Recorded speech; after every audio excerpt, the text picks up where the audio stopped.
आजचा हुकुमाची राणी एपिसोड पाहून माझं डोकंच फिरलं.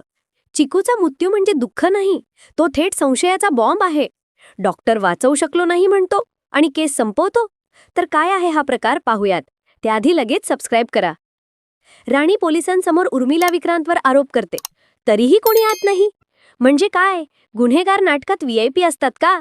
आणि तो गॅलरीतला वास, मला सांगा, घरात भाजीचा वास याला गुन्हा कुठे वाटतो? पण स्क्रिप्टमध्ये तो वास मुद्दाम दाखवलाय, कारण तिथेच गूढ आहे. तो वास म्हणजे पुरावा आहे, जो अजून बोलत नाही पण लवकरच ओरडणार आहे. आता माझा सरळ आरोप, मेकर्स आपल्याला फिरवतायत. चिकूला मारलं नाही, तिला काढून टाकलं वाटतंय. TRP साठी बळी देण्यात आला.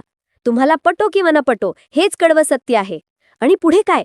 माझं स्पष्ट भाकीत, उर्मिला पुढच्या भागात एक चूक करणार, फार सुरक्षित वाटून एक गोष्ट सैल सोडणार आणि राणी तेच पकडणार.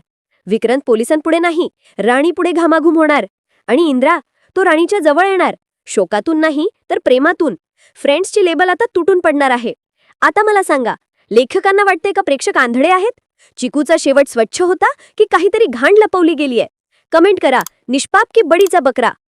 आणि लगेच सबस्क्राईब करा.